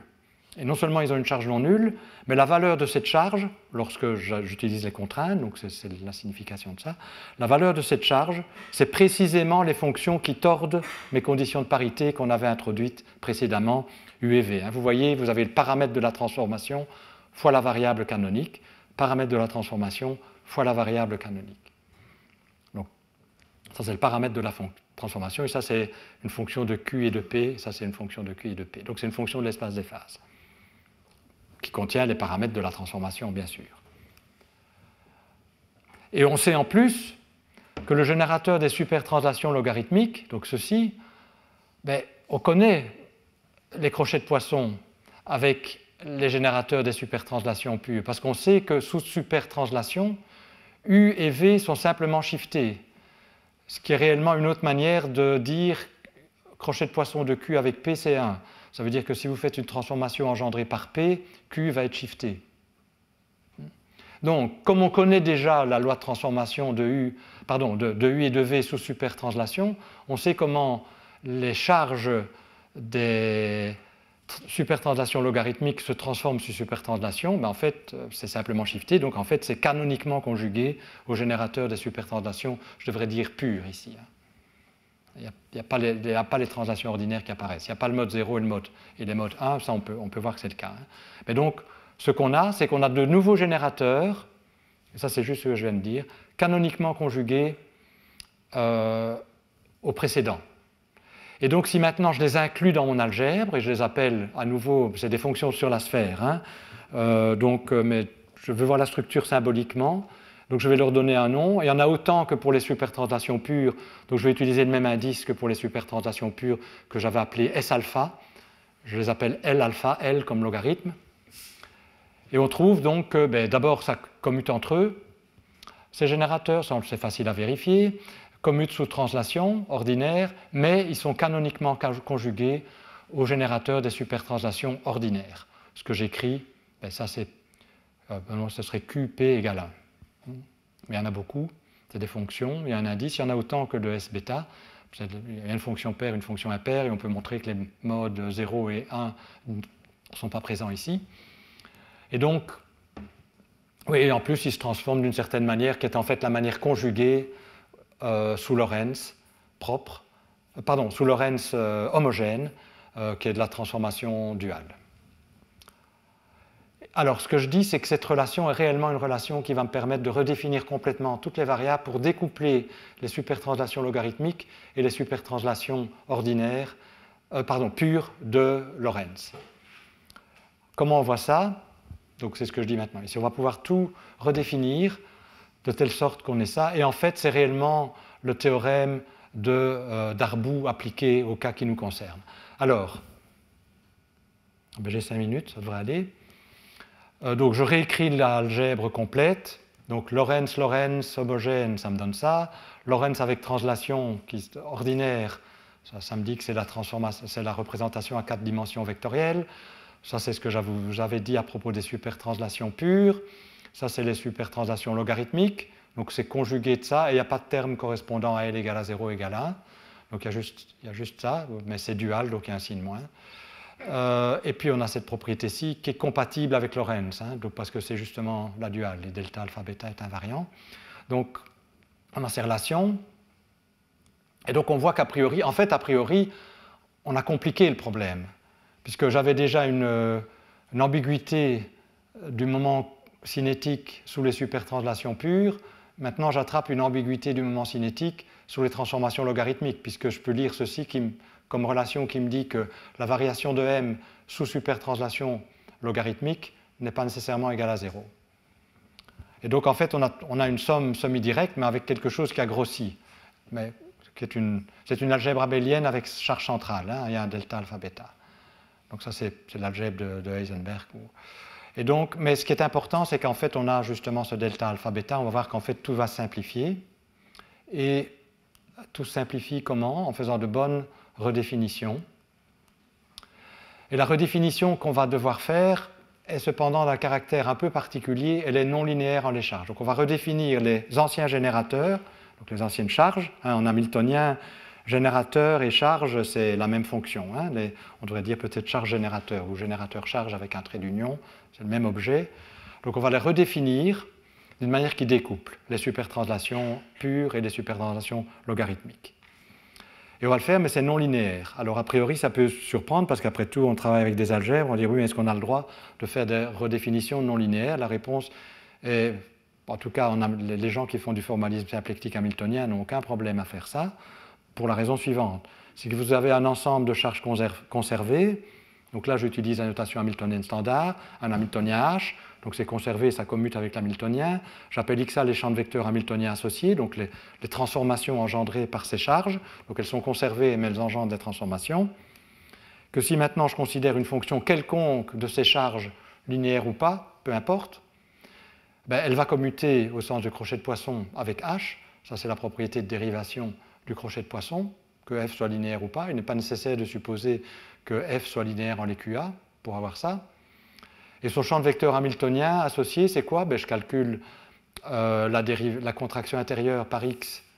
Je calcule le dv de la charge, f de q, moins de v. Je sais que ça C'est relié au champ de vecteur hamiltonien correspondant par cette fameuse relation. Hein, ceci, c'est moins la contraction intérieure par x de oméga. Qu'est le x? Eh bien, on calcule ceci. La dérivée extérieure de f, c'est simplement ça, puisque f est fonction de q. Mais ça, on sait que c'est la contraction intérieure de q par x.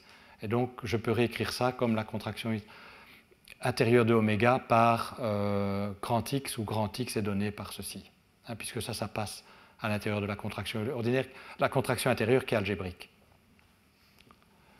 Donc en fait, le vrai cadre mathématique pour discuter les charges conservées, c'est la notion de variété de Poisson qui n'est pas linéaire nécessairement. Et donc, je dis, c'est dans ce cadre-là qu'on est, et donc utilisons les possibilités de faire des redéfinitions non linéaires. Et la redéfinition cherchée, à nouveau, je vais l'écrire sous forme symbolique, parce que si vous développez tous les termes, il y a des intégrations sur la sphère, etc., c'est un peu lourd, mais conceptuellement, c'est extrêmement simple. Je fais une définition qui est quadratique en mes générateurs, donc qui contient à la fois les générateurs des supertranslations logarithmiques, rappelez-vous, je les ai appelés L, les translations ordinaires et les supertranslations pures. Donc je fais une redéfinition quadratique, et si vous faites cette redéfinition quadratique, donc les coefficients ont été choisis, vous voyez qu'ils font apparaître les constantes de structure de l'algèbre, hein, donc ce n'est pas un accident. Donc ce que je prétends, et c'est un calcul direct et vraiment très facile à faire, mais le résultat n'est pas surprenant et je vais revenir là-dessus, ce que je prétends, c'est que si on fait ça, les nouveaux générateurs de Lorentz, donc je redéfinis les générateurs de Lorentz, donc je redéfinis les moments cinétiques, parce que les générateurs de Lorentz, c'est aussi des charges associées aux transformations de Lorentz, et en particulier, c'est des charges associées aux rotations, donc c'est le moment cinétique. Donc je redéfinis les moments cinétiques de manière non linéaire. Je prétends que sous cette redéfinition, on a un crochet de Poisson nul. Donc c'est pour ça qu'on choisit les choses comme ça. Tandis que les autres, on peut faire le calcul aussi, ça vient des identités de Jacobi, donc ce n'est pas très surprenant non plus, sont inchangés. En fait, le fait qu'on puisse ramener ça égal à 0, rappelez-vous, il y a un théorème important en mécanique symplectique, qu'est-ce qu'on appelle le théorème de Darboux, qui dit que localement, il n'y a qu'une seule forme symplectique, dp dq, ou somme sur les p et q.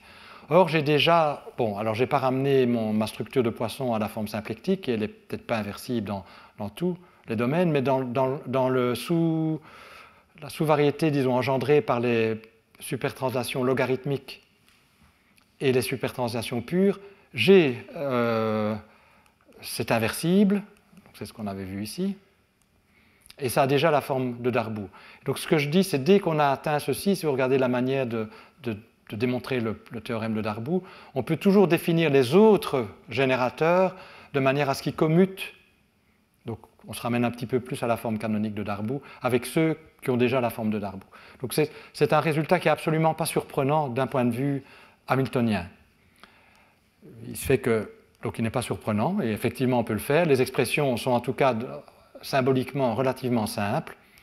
Le fait qu'on puisse le faire, c'était garanti en fait. C'était dans les cordes, sauf qu'on est en mécanique hamiltonienne de dimension infinie. Donc en fait, quand je dis c'est dans les cordes, il peut y avoir parfois des subtilités liées au fait qu'on a des espaces de dimension infinie, mais ce n'est pas le cas. Et donc, on peut redéfinir les charges de manière à avoir cette propriété-là. C'est réellement une version, disons, adaptée ici du théorème de Darboux. Et évidemment, les nouveaux champs de vecteurs hamiltoniens vont différer des précédents par des transformations avec des coefficients qui dépendent des charges. Quand vous calculez le crochet de Poisson d'un terme quadratique, vous aurez un terme qui implique le crochet de Poisson de TI ou de S alpha avec la fonction qui apparaît dans le crochet de Poisson, mais avec un coefficient proportionnel à L. Puis vous aurez aussi un terme qui fait apparaître le crochet de Poisson de L avec un coefficient qui fait apparaître les autres charges. Mais bon, c'est des choses qui sont tout à fait autorisées en hamiltonien et donc on peut faire. Et une fois qu'on a fait ça, voici quelle est la forme de la nouvelle algèbre. On a complètement découplé les générateurs de Lorentz. Bon, les points carrés, les translations, ça l'était déjà. Et on obtient une somme directe, au lieu d'avoir une somme semi-directe, avec la partie caractérisant les supertranslations propres, pures et logarithmiques. Donc, il est l'heure, déjà un peu débordé, je suis désolé, mais je vais conclure en 2 minutes. Donc, ce que j'ai essayé de vous montrer dans ce cours, c'est que la structure asymptotique de la gravitation est non triviale. non trivial en ce sens que ce n'est pas juste, donc dans le cas asymptotiquement plat, on obtient un groupe de symétrie qui n'est pas juste point carré, mais qui est beaucoup plus grand, qui est infinidimensionnel. Et en fait aussi, on obtient la même chose que l'on étudie la gravitation à l'infini de genre espace ou à l'infini de genre lumière. Donc on a concordance complète entre les résultats. On a la même symétrie asymptotique, simplement elle est décrite dans des bases différentes, mais bon, ça c'est comme ça. Les générateurs peuvent être liés. C'est un peu compliqué parce qu'il faut intégrer des équations, évidemment, pour aller de l'infini de genre espace à l'infini de genre lumière. Donc il y a des équations du mouvement intégré. Donc en un sens, on peut dire que l'infini de genre lumière, son existence même d'ailleurs, est un problème dynamique, mais bon, on voit qu'il existe et on retrouve concordance. Et on peut aussi relier les charges. Évidemment, à la limite passée de l'infini de genre lumière ou à la limite future de l'infini de genre lumière passée. Alors, on peut même l'élargir encore plus que simplement BMS en introduisant des supertranslations logarithmiques. Et peut-être on peut même l'élargir encore plus. Bon, trouver les conditions limites, on a un système cohérent, rien ne dit qu'on peut encore l'élargir et avoir encore plus de symétrie, avec peut-être plus, mais bon, il y a du travail à faire. Donc ça, je ne me prononce pas là-dessus, mais en tout cas, on peut l'élargir en introduisant les supertranslations logarithmiques, et ces supertranslations logarithmiques, qui ont des charges non nulles, sont intéressantes parce qu'elles elles permettent de redéfinir les générateurs de Lorentz, et en particulier le moment cinétique, de manière à découpler point carré des supertranslations. Et on obtient une redéfinition, comme je vous l'ai dit, qui est exactement la même que celle qui est faite à l'infini de genre lumière. Et on peut comparer parce qu'on sait la manière dont les fonctions U et V, qui sont les générateurs des difféomorphismes logarithmiques, sont connectées à C, qui apparaît dans le développement de Bondy de la métrique à l'infini de genre lumière. Et donc quand on a fait ça, comme on a une algèbre simple, il n'y a juste plus d'ambiguïté du moment cinétique, sauf bien entendu l'ambiguïté de pouvoir le calculer à part si je change de point et que je ne calcule pas par rapport au centre de masse, à la trajectoire du centre de masse. Je vais introduire des termes nouveaux qui correspondent au moment cinétique orbital, mais en tout cas on peut définir un moment cinétique intrinsèque. Et donc, une fois qu'on a fait ça, l'algèbre de symétrie asymptotique est une somme directe. Alors, je vous ai aussi montré que ces supertranslations, on ne pouvait pas s'en débarrasser, non seulement formellement, parce que ça avait des charges non nulles, mais il y avait une manifestation physique de cet effet de mémoire. J'espérais avoir le temps, mais je ne l'aurai pas, de pouvoir aussi vous relier cela à ce que Strominger a baptisé donc l'autre pointe du triangle infrarouge, qui est les soft théorèmes et les identités d'Oort associées à donc, toute symétrie induit une symétrie de la matrice S, et donc on peut en tirer ce qu'on appelle des identités de Ward. Et Strominger a relié ces identités de Ward au théorème soft. Peut-être d'ailleurs qu'on en entendra parler tout à l'heure. Donc c'est une préparation pour l'exposé de tout à l'heure.